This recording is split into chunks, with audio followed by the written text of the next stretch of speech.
નમસ્કાર. આપણે બધા ક્યારેક તો વિચારીએ જ છીએ નહીં કે અમુક લોકો એમના મોટા મોટા સપનાઓને પણ કેવી રીતે સાકાર કરી લે છે. તો આજે આપણે એ જ રહસ્ય પરથી પડદો ઉઠાવવાના છીએ. એક એવું સરળ પણ એટલું જ પાવરફુલ ફ્રેમવર્ક જે કોઈપણ લક્ષ્યને હાંસલ કરવામાં મદદ કરી શકે છે. તો ચાલો આ રસપ્રદ સફર શરૂ કરીએ. અને આ એ સવાલ છે જે આપણા બધાના મનમાં ક્યારેક ને ક્યારેક તો આવે જ છે. આપણે મોટા મોટા સપના જોઈએ છીએ, એકદમ જોશમાં આવીને ગોલ્સ સેટ કરીએ છીએ, પણ પછી ક્યાંક રસ્તામાં જ ગાડી અટકી જાય છે. પણ આખરે આવું થાય છે કેમ? તમને જાણીને નવાઈ લાગશે, પણ આનો જવાબ આપણે માનીએ છીએ એના કરતાં ઘણો સરળ છે. એ કોઈ મોટી રોકેટ સાયન્સ નથી. બસ જરૂર છે આપણા વિચારવાની અને કામ કરવાની રીતમાં એક નાનકડા પણ એકદમ પાયાના ફેરફારની. અને આજના આ વિશ્લેષણમાં આપણે બસ એ જ ફેરફારને સમજવાના છીએ. તો આજે આપણે શું જોવાના છીએ? સૌથી પહેલાં આપણે સમજીશું કે આ ગોલ અચીવમેન્ટ ગેપ શું છે. પછી આપણે એ 3 મુખ્ય સ્તંભો વિશે જાણીશું.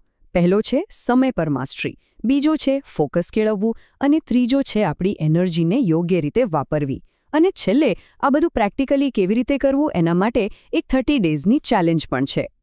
તો તકલીફ ક્યાં છે ખબર છે?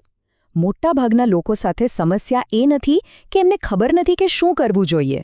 સમસ્યા એ છે કે એ લોકો જાણતા હોવા છતાંય કરતા નથી. આ તો બિલકુલ એવું થયું કે કોઈ એકદમ હોશિયાર સ્ટુડન્ટ હોય, જેને બધું જ આવડતું હોય, પણ એક્ઝામ પહેલાં પ્રેક્ટિસ જ ના કરે અને એટલે સારા માર્ક્સ ન લાવી શકે.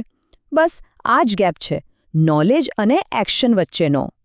તો સવાલ એ છે કે આ ગેપને પૂરીએ કઈ રીતે? એનો જવાબ એક ખૂબ જ પાવરફુલ ફ્રેમવર્કમાં છુપાયેલો છે, જેની પ્રેરણા આર્ટ ઓફ લિવિંગના એક ટીચર પાસેથી મળી છે. અને આ ફ્રેમવર્ક એટલે 3 સ્તંભ, કોઈ પણ સફળતાનો પાયો.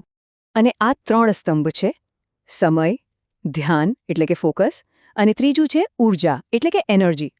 આને તમે એક 3 પાયાવાળા સ્ટૂલ જેવું સમજો.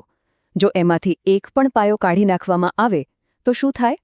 સ્ટૂલ સીધું પડી જાય, બરાબર?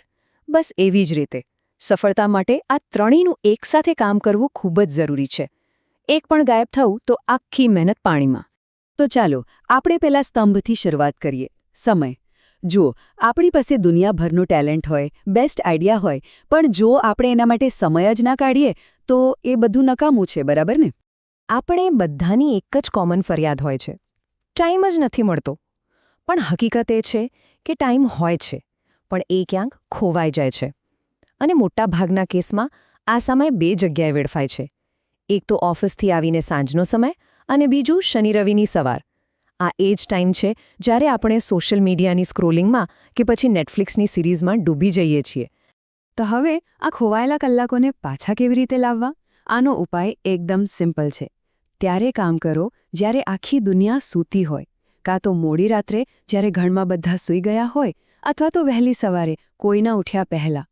આ સમયને પ્રોટેક્ટેડ આવર કહી શકાય, જ્યાં કોઈ ડિસ્ટર્બન્સ નહીં, કોઈ ફોન નહીં, બસ તમે અને તમારું કામ. અને જો હજી પણ લાગતું હોય કે ના, અમારી પાસે તો સાચે જ ટાઈમ નથી, તો એક નાનકડો પ્રયોગ કરી જુઓ.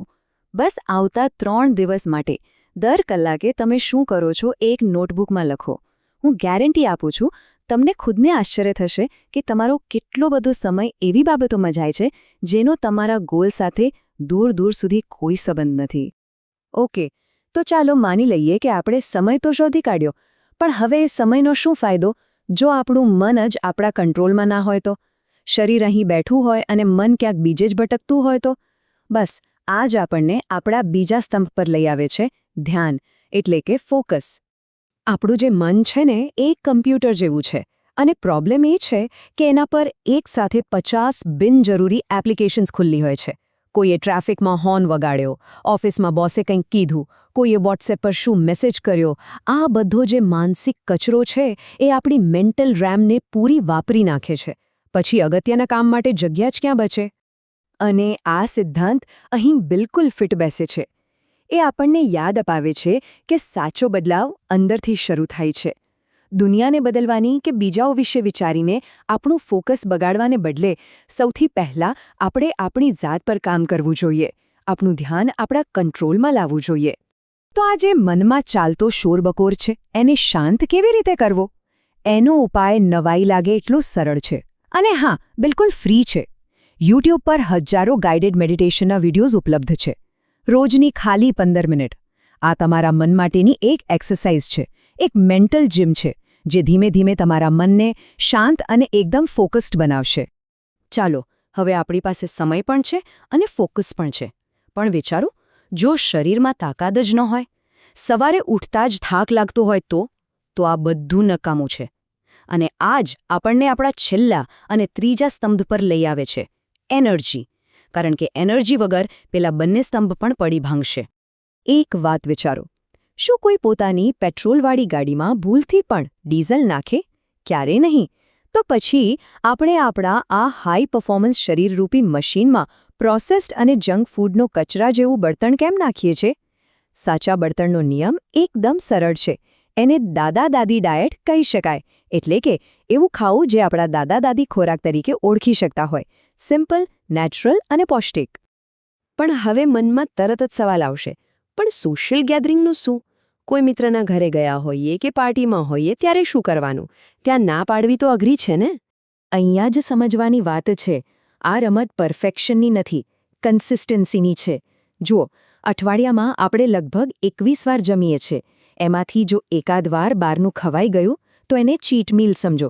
બાકીના 20 ભોજન તો હજી પણ આપણા હાથમાં છે ને. બસ એક ભોજનને કારણે આખા અઠવાડિયાની મહેનતને બરબાદ નહીં કરવાની. તો આપણે ત્રણેય સ્તંભોને બરાબર સમજી લીધા: સમય, ધ્યાન અને ઊર્જા. પણ હવે આવે છે સૌથી અગત્યનો ભાગ: આ બધી થિયરીને પ્રેક્ટિકલમાં કેવી રીતે ઉતારવી? એના માટે જ છે આ 30 દિવસીય ચેલેન્જ. 30 દિવસ, ફક્ત 1 મહિનો. આ કોઈ જાદુઈ નંબર નથી, પણ સાયન્સ કહે છે કે આટલો સમય કોઈ પણ નવી આદત બનાવવા અને એના પરિણામો જોવાની શરૂઆત કરવા માટે પૂરતો છે. આ એક પ્રયોગ છે, એક પડકાર છે આપણી જાત માટે. અને પ્લાન એકદમ સિમ્પલ છે. સૌથી પહેલાં કોઈ એક જ સ્કિલ પસંદ કરો. ધારો કે ગિટાર શીખવું છે. પછી આવતા 30 દિવસ માટે રોજ એને 2 કલાક આપવાની કમિટમેન્ટ કરો. આ થયો તમારો સમય. હવે એ 2 કલાક દરમિયાન 100% ફોકસથી પ્રેક્ટિસ કરો. કોઈ ડિસ્ટ્રેક્શન નહીં. આ થયો તમારું ધ્યાન. અને આખા દિવસ દરમિયાન હેલ્ધી ખોરાકથી શરીરને એનર્જી આપો. આ થઈ તમારી ઊર્જા. વિચારો, 60 કલાકના ફોકસ્ડ પ્રયત્ન પછી પરિણામ કેવું હશે? તમે પોતે જ દંગ રહી જશો. અને છેલ્લે યાદ રાખજો, વાત સમય હોવા કે ન હોવાની નથી, વાત પ્રાયોરિટીની છે. દિવસના 24 કલાકમાંથી 2 કલાક એટલે 10% કરતાં પણ ઓછો સમય. જો કોઈ વસ્તુ આપણા માટે ખરેખર સાચા અર્થમાં અગત્યની હોય તો આપણે એના માટે સમય કાઢી જ લઈએ છીએ. તો આજના સમગ્ર વિશ્લેષણ પછી હવે એક જ સવાલ બચે છે. અને સવાલ તમારે તમારી જાતને પૂછવાનો છે. એવી કઈ એક સ્કિલ છે જેમાં તમે આવતા 30 દિવસમાં માસ્ટરી મેળવવા માંગો છો? વિચારો, નક્કી કરો અને આજથી જ શરૂ કરી દો.